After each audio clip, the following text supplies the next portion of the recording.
Salve, salve rapaziada, aqui quem fala é o Marcos. No vídeo de hoje a gente vai fazer um vídeo um pouco diferente do que a gente já está acostumado a ver aqui no canal. Nesse vídeo eu vou reagir e comentar a entrevista de LINUS TORVALDS que ele deu para a TED. A TED é uma série de entrevistas que acontece mundialmente, onde eles recrutam pessoas para falar sobre tecnologia, entretenimento, design ou planejamento, no caso de empresários. A ideia desse vídeo foi justamente porque as pessoas me mandam e-mails, chat, pedindo para eu comentar sobre um assunto ou dar minha opinião sobre determinada coisa que aconteceu. E eu vi que na internet tem bastante reações sobre videoclipes, animações, coisas desse tipo. Então, trazendo essa ideia para o nosso meio, eu vou reagir porque essa entrevista é bem legal, ele fala sobre vários assuntos bem interessantes. Aí a gente vai pausando para fazer um breve comentário. E no final a gente vai ter a cerejinha do bolo lá, onde ele tem uma outra entrevista, nesse caso aí essa entrevista já é mais curta, essa vai ser de 20 minutos mais ou menos, mas a outra de uns 2 minutos, onde ele fala sobre a opinião dele sobre algumas distribuições Linux, e aí a gente vai fazer um breve comentário de uns 2 ou 3 minutos, para não ficar muito longo também, tá bom? Então vamos lá assistir juntos aí essa entrevista do LINUS TORVALDS.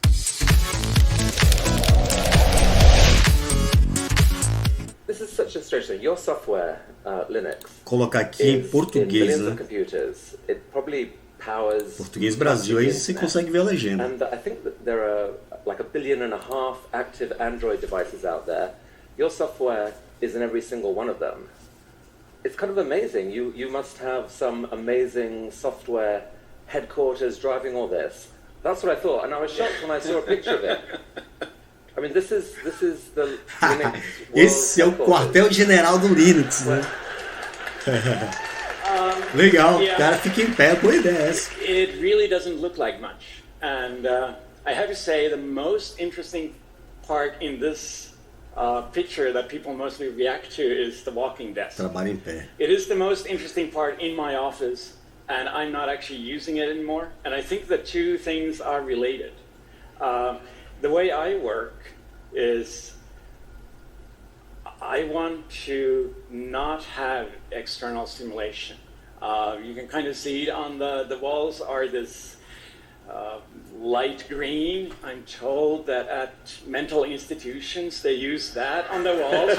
It's like a calming color. It's not something that really stimulates you. What you can't see is the computer here. You only see the screen. But the main thing I worry about in my computer is it doesn't have to be big and powerful, although I like that.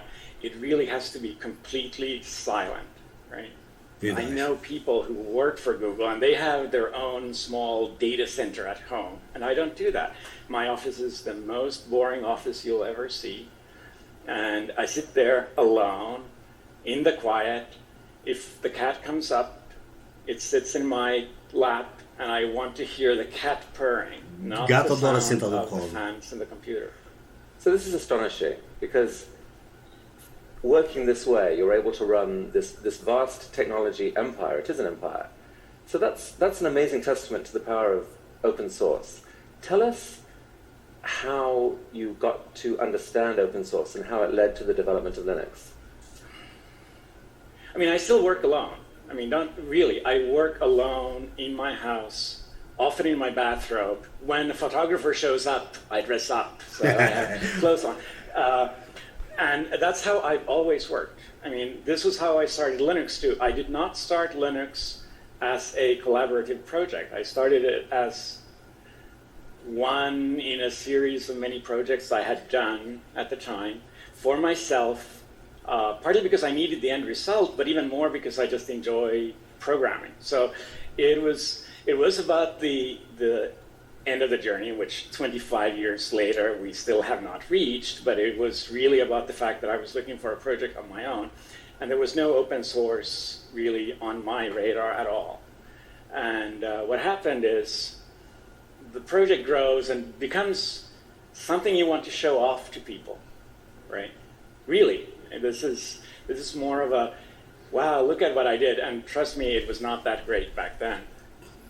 I made it publicly available, and it wasn't even open source at that point. At that point, it was source that was open, but there was no intention behind using the kind of open source methodology that we think of today to improve it. It was more like, look, I've been working on this for half a year. I'd love to have comments, right? And other people approached me. I had at the University of Helsinki, I had a friend who was one of the open source. It was called mainly free software back then. And Na verdade, essa briga de software livre e código aberto, se você pesquisar na internet sobre qual a diferença entre software livre e código aberto, né, open source ou free software em inglês, você vai ver que os caras que criaram o conteúdo, eles tentam falar sobre as diferenças, né, e tal, mas no fundo você vai ter aquela sensação, nossa, é a mesma coisa. E na verdade é a mesma coisa, que na verdade é uma briga em relação à interpretação de termos, né? Mas no final das coisas, todo código aberto ele tem uma licença pública e todo software livre ele tem um código aberto, ou seja, não há diferença no fundo, né? Na verdade é uma briga de termos. O que existe às vezes é a diferença de licença, por causa de uma coisinha ou outra. Por exemplo, o Firefox ele é um software livre, só que o logo do Firefox ele é proprietário, assim como o nome também. Então, ou seja, você pode pegar, modificar o código do Firefox, só que você não pode usar o logo e nem o nome. E por isso que apareceu o Ice User, né, que tem um nome diferente e um logo diferente, mas era o Firefox propriamente dito, com algumas básicas ou mínimas diferenças feitas pelo Debian na época, que foi até um dos que começaram com essa ideia do open source, quando criaram aquelas licenças lá, guideline, coisas desse tipo, né? Mas é bem legal essa história, mas software livre e open source é a mesma coisa, só que a briga são entre eles lá. Era um grupo só que se brigaram por causa de interpretação de termos e se dividiram e continuam sendo os mesmos grupos, só que com nomes diferentes, né? E as pessoas acham que tem diferença, mas na verdade, se você for ver bem, não há diferença. He actually introduced me to the notion that, hey, you can use these open source licenses that had been around, and I thought about it for a while. I was actually worried about the whole commercial interests coming in. I mean, that's one of the worries I think most people who start out have, is that they worry about somebody taking advantage of their work, right? Sim, nem sempre é bom mostrar o código, né? What the hell, right? Huh. And then at some point, someone contributed some code that you thought, wow, that really is interesting. I would not have thought of that. This could actually improve this. It didn't even start by people contributing code. It was more that people started contributing ideas. Yeah, and just the fact that somebody else takes a look at your project, and I'm sure it's true of other things too, but it's definitely true in code, is that somebody else takes an interest in your code, looks at it enough to actually give you feedback and give you ideas, which that was a huge thing for me. I mean, so I was 21 at the time, so I was young, but I'd already programmed for half my life, basically. And every project before that had been completely personal, and it was a revelation when people just started commenting, started giving feedback on your code. And even before they started giving code back, that was, I think, one of the big moments where I said, I love other people, right? Don't get me wrong, I'm actually not a people person, right? I am, right? I don't really love other people, but I love computers. I love interacting with other people on email because it kind of gives you that buffer. But I do love other people who comment and get involved in my project, and it made it so much more. So was there a moment when you saw what was being built and it suddenly started taking off and you thought, wait a sec, there's actually could be something huge, not just a personal project that I'm getting nice feedback on, but a kind of an explosive development in the whole technology world? Not really. I mean, the big point for me really was not when it was becoming huge, it was when it was becoming little, right? The big point for me was not being alone and having 10, maybe 100 people being involved. That was a big point. Then everything else was very gradual. Going from 100 people to 1 million people is not a big deal. To me, well, I mean, maybe it is if you want to sell your result, that it's a huge deal, don't get me wrong. But if you're interested in the technology and you're interested in the project, the big part was getting the community. Then the community grew gradually, and there's actually not a single point where I went like, wow, that just took off. Because it took a long time, relatively. But. So all the technologists I talk to really credit you with massively changing their work. And it's not just Linux, it's this thing called Git, which is this management system for software development. Tell us briefly about that and your role in that. So one of the issues we had, and this took a while to start to appear, is when you grow from having 10 people or 100 people working on a project to having 10,000 people, which, I mean, right now we're in the situation where just on the kernel we have 1,000 people involved in every single release, and that's every 2 months, roughly, 2 or 3 months. Some of those people don't do a lot, right? There's a lot of people who make small changes.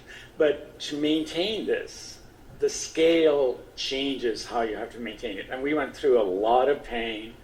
And there are whole projects that do only source code maintenance. And CVS is the one that used to be the most commonly used. And I hated CVS with a passion and refused to touch it. And tried something else that was radical and interesting, and everybody else hated. And we were in this bad spot where we had thousands of people who wanted to participate, but in many ways I was the kind of break point where I could not scale to the point where I could work on it with thousands of people. So Git is my second big project, which is only created for me to maintain my first big project, right? And this is literally how I work. I don't. Bom, ponto legal para a gente falar sobre o Git é que o Git, na verdade, alguém perguntou assim, por que você não cria sua distribuição Linux? E ele falou que não tem interesse em fazer Linux. Eu vi em outro lugar, esqueci, mas isso não foi entrevista de vídeo, no caso foi entrevista escrita. E ele falou que o Linux já tem bastante distribuições, não precisava de fazer, até porque as pessoas do código imaginam que ele é um cara pretencioso, que ele criou o nome Linux porque tem a ver com Linus, mas não foi nem ele que criou, na verdade foi um amigo dele que colocou o nome Linux. E o nome Git significa tipo caralho, idiota, coisas nada a ver, né? Uma coisa que não tem nada a ver com ele criou esse nome justamente para não se tornar um cara pretencioso, vamos dizer assim, ó, colocou mais uma vez o nome que tem a ver com ele.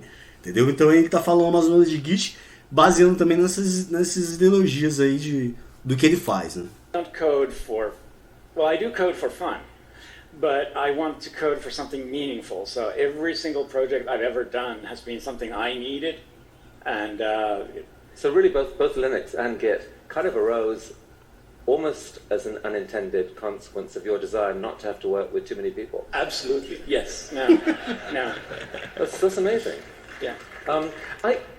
And yet, you're the man who's transformed technology not just once but twice. And we have to try and understand why it is. Like, you've given us some clues, but here's a picture of you as a kid.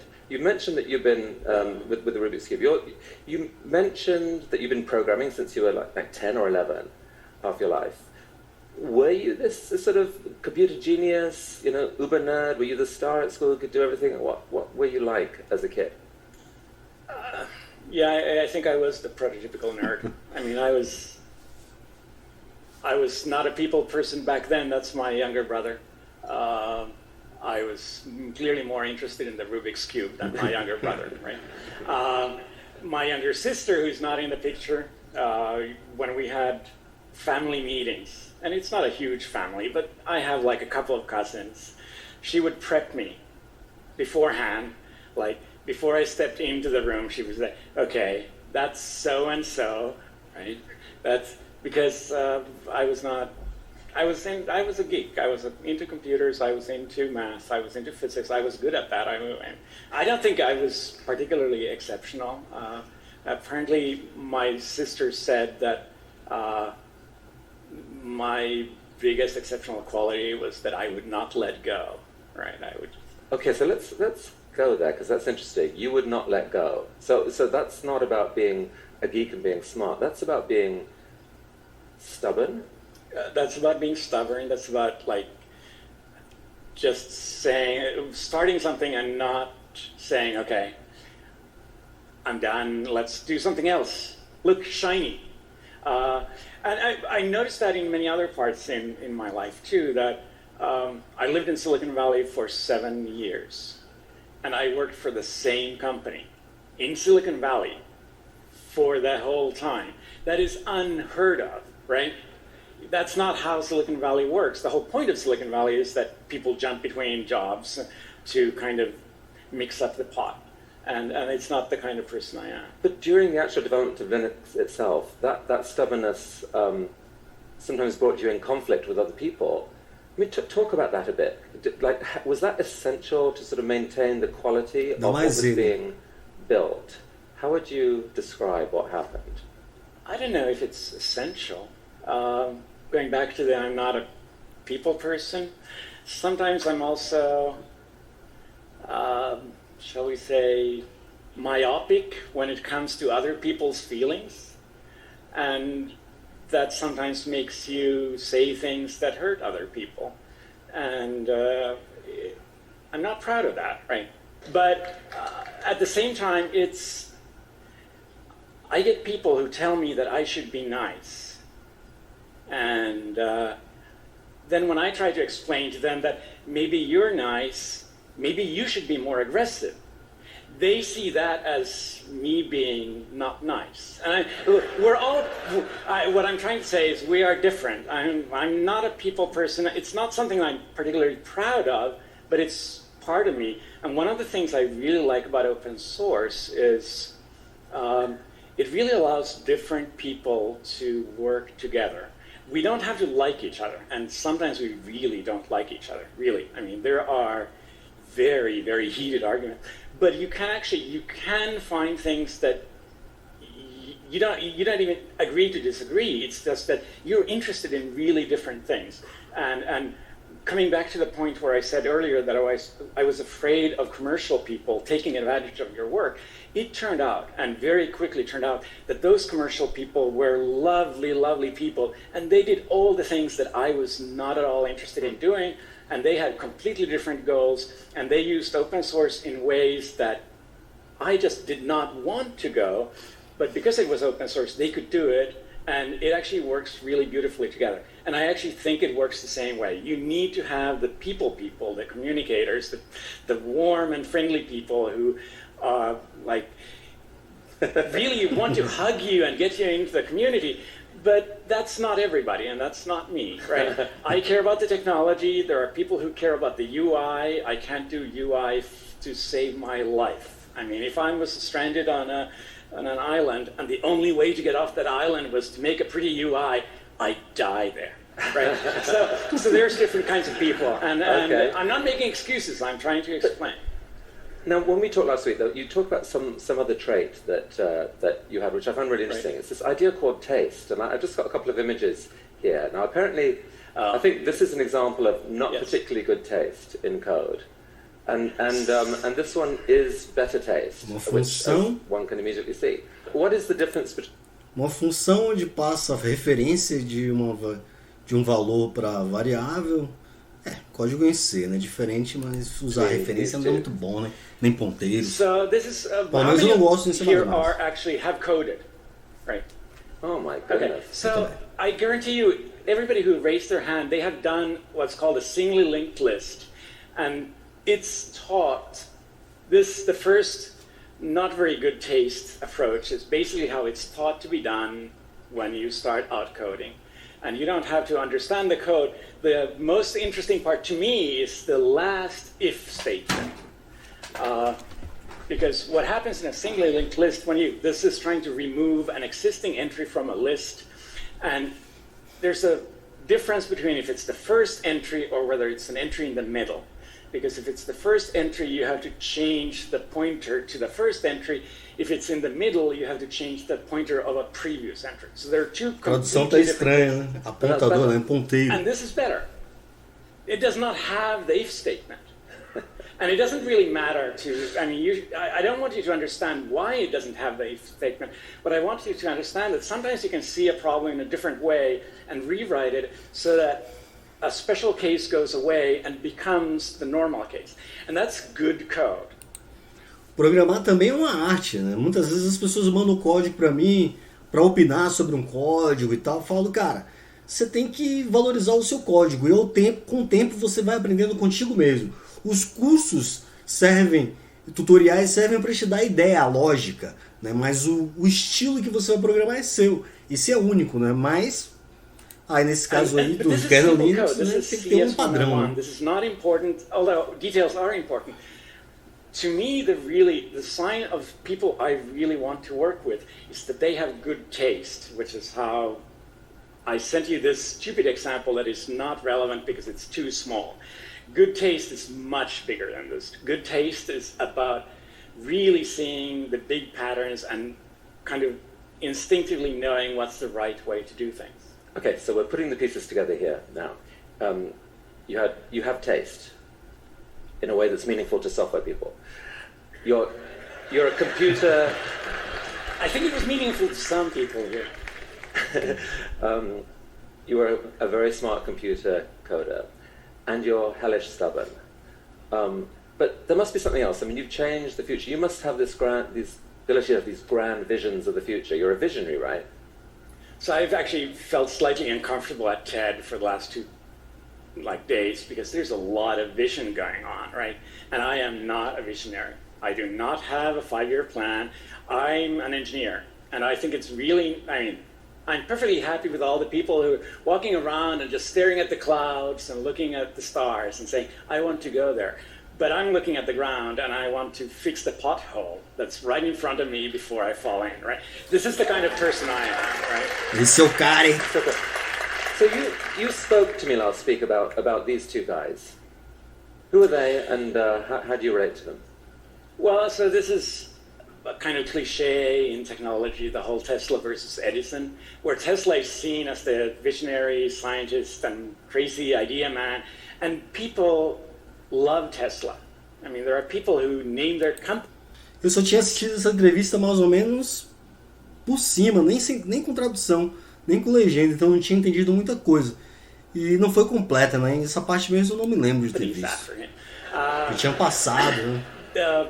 The other person there is Edison, who is actually often vilified for being kind of pedestrian, and his most famous quote is, "Genius is 1% inspiration and 99% perspiration." As pessoas pensam que essa frase é de Silvio Santos aí, ó. A frase é do outro cara. And I'm in the Edison camp, even if people don't always like him, because if you actually compare the two, Tesla has kind of this mind grab these days, but who actually changed the world? Edison may not have been a nice person. He did a lot of things. He was maybe not so intellectual, not so visionary, but I think I'm more of an Edison than a Tesla. So our theme at TED this week is dreams, big, bold, audacious dreams. You're really the antidote to that. I'm trying to dial it down a bit, yes. It's good. We embrace you. We embrace you. Okay. Companies like Google and many others have made arguably like billions of dollars out of your software. Does that piss you off? No, I mean, it doesn't piss me off for several reasons, and one of them is I'm doing fine, right? I'm really doing fine. But the other reason is, I mean, without doing the whole open source and really letting go thing, Linux would never have been what it is. It's broad experiences. I don't really enjoy public talking, but at the same time, this is an experience, trust me, right? So there's a lot of things going on that makes me a very happy man and thinking I did the right choices. Is the open source idea, and this is, I think we'll end here, is the open source idea fully realized now in the world? Or is there more that it could go? Are there more things that it could do? So I'm of two minds there. I think one reason open source works so well in code is that at the end of the day, code tends to be somewhat black and white. There's often a fairly good way to decide this is done correctly and this is not done well, right? Code either works or it doesn't, which means that there's less room for arguments, and we have arguments despite this, right? In many other areas, I mean, people have talked about open politics and things like that, and it's really hard sometimes to say that, yes, you can apply the same principles in some other areas just because it's the black and white turns into not just gray, but different colors. Right? 50 tons de cinza. So obviously open source in science is making a comeback. Science was there first, but then science ended up being pretty close with very expensive journals and some of that going on. A tecnologia tem se tornado muito comercial, né? Making a comeback in science with things like ArchiveX and open journals. Wikipedia changed the world too, right? So there are other examples. I'm sure there are more to come, but I'm not saying. But you're not a visionary, and so it's not up to you to name them. No, it's up to you guys to make them, right? Exactly. Linus Torvalds, thank you for Linux, thank you for the internet, and thank you for all those Android forums. Thank you for coming here to TED and revealing so much of yourself. Obrigado pelo Android, ele falou também, né? Legal essa entrevista, né? Muito tema legal. Vamos ver outro trecho rapidinho de 12 minutos. Bom, nessa outra entrevista aí, Why Linus Torvalds doesn't use Ubuntu or Debian, ou seja, por que Linus Torvalds não usa Ubuntu ou Debian? Ele deu numa palestra que ele deu numa faculdade, universidade, e ele deu a explicação dele ali mais ou menos para tentar, tipo, passar por cima, para não... Mas na verdade o motivo que ele não usa geralmente é outro, né? Ele não quis dizer a verdade, tá? É bem curto, a tradução não tá tão boa quanto a outra, na verdade nem tá traduzida, é a legenda automática do YouTube, tá? E a qualidade também não, mas é bem curto aí, 2 minutinhos, e aí depois disso aí eu vou falar um pouquinho mais sobre esse entrevista. I'll start with something non-controversial. No, I'm fine with controversial. Ele disse que não é controverso, né? O cara que mais fala It's well known around these parts that in 2007 you did an interview where you said that although you've used many Linux distributions, you had never used Debian because you found it difficult to install. Yes. O cara criou o kernel Linux e acha difícil instalar uma distribuição Linux, no caso Debian, né? Imagine se ele instala o Arch Linux, o Gentoo, então, Linux from scratch? Meu Deus. Have you tried it since? No. That was quick. Você já tentou instalar? Não. I'm sure it's much easier to install. To me, a distribution is, I'm sorry, you may want to close your ears now. A distribution is not very interesting. I want it to be easy to install so that I can just get on with my life, right? Which is mostly the kernel. The closest I got to installing Debian was there was one machine. I forget which one it was. It may have been the MacBook Air. Ele tentou instalar o Debian no MacBook Air. That actually had trouble installing. E teve problemas com o instalador. And Debian, the installer would boot, but then it didn't install. O instalador não arrancou, and eventually I figured out what was the problem with that machine, but by then it was too late. If there's a way to break installing an operating system, I've found it multiple times, and if there isn't one you already know of, I found it. And Debian, last time, super easy. Highly recommended trying. Maybe I should try. I mean, ela disse que o Debian é muito fácil de instalar e ela recomenda ele tentar, né? One of the problems I have is I am not an MIS person. I mean, I may do kernels and people think that means that I'm technical. But when it comes to actually maintaining machines, I am a complete disaster, right? Ou seja, eu também tenho esse problema. Quase todo mundo, né? Você é bom em uma coisa, mas em outra você é totalmente desconhecedor, digamos assim. O problema é que quem trabalha com tecnologia, as pessoas pensam que a gente sabe tudo, né? Consertar impressora, hackear Facebook. I end up upgrading machines a couple of times a year usually, but I end up having also to maintain my family's machines, and that ends up being the one that I don't upgrade my family's machines very often, and I don't want to run multiple different distributions across different machines because I suck at MIS. So it ends up being, for me, a distribution is something very sticky. Once I started with one thing, I have a really hard time just doing something else because that means I have to switch over all my kids' machines, my wife's machine, and that's just painful. So that's why. Bom, espero que vocês tenham gostado aí da entrevista, né, desse vídeo. Foi um formato diferente aí para quem está acostumado no canal. Sobre a questão dele do Debian, lógico que ele deve ter alguns motivos particulares, né?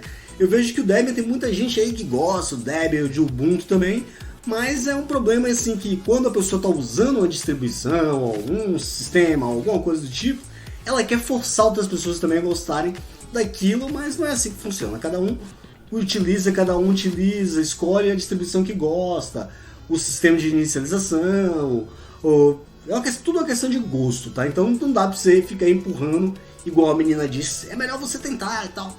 Bom, isso é natural, mas cada um tem o seu gosto, né? Tem pessoas que me perguntam, nossa, como você usa o Gentoo, cara? Pô, já uso o Gentoo já tem 3 anos, cara. E pra mim é excelente, não tenho o que reclamar. Então eu não preciso ficar mudando porque o outro cara não consegue se adaptar. Isso é um problema dele, não meu. Eu me adapto e gosto muito e aprendo muito com o sistema. E isso aí depende do que você está de acordo com o que você quer fazer. Pô, isso aí eu me dou bem, eu instalo isso, eu instalo aquilo, não há problema no sistema, então você continua, né? No caso aí ele deve ter algum motivo particular, lógico que não é esse que é difícil, porque não é difícil mesmo, a gente sabe disso, né? Aliás, o Linux, a maioria não é mais difícil como antigamente, entre aspas, dizendo. Já não é uma coisa assim de só geek que consegue mexer. Aliás, tem muita coisa, por sinal, que é mais fácil até do que o Windows, por exemplo, e macOS. Para quem vai instalar, por exemplo, um servidor web para trabalhar com desenvolvimento web, que é o LAMP, né? No Windows é o WAMP. O LAMP é muito mais fácil de você instalar e configurar rapidamente se você começar a desenvolver no Linux, que no Windows. O Windows é uma espécie de uma gambiarra, tá bom? Então foi esse o comentário, eu gostei dessas 2 entrevistas, espero que vocês tenham gostado também. Se gostaram desse novo formato, tiver algum assunto que vocês querem abordar, vai lá no site, clica em contato, pega o e-mail, manda o e-mail ou deixa aí no comentário do YouTube. Para aquelas pessoas que têm contato comigo em outros lugares e outras redes sociais, manda lá também uma proposta de vídeo para a gente reproduzir aqui a sua ideia, tá bom? Se você ainda não se inscreveu no canal, se inscreva. E se gostou do vídeo, deixe seu like. E até a próxima. Valeu, um forte abraço. Até mais.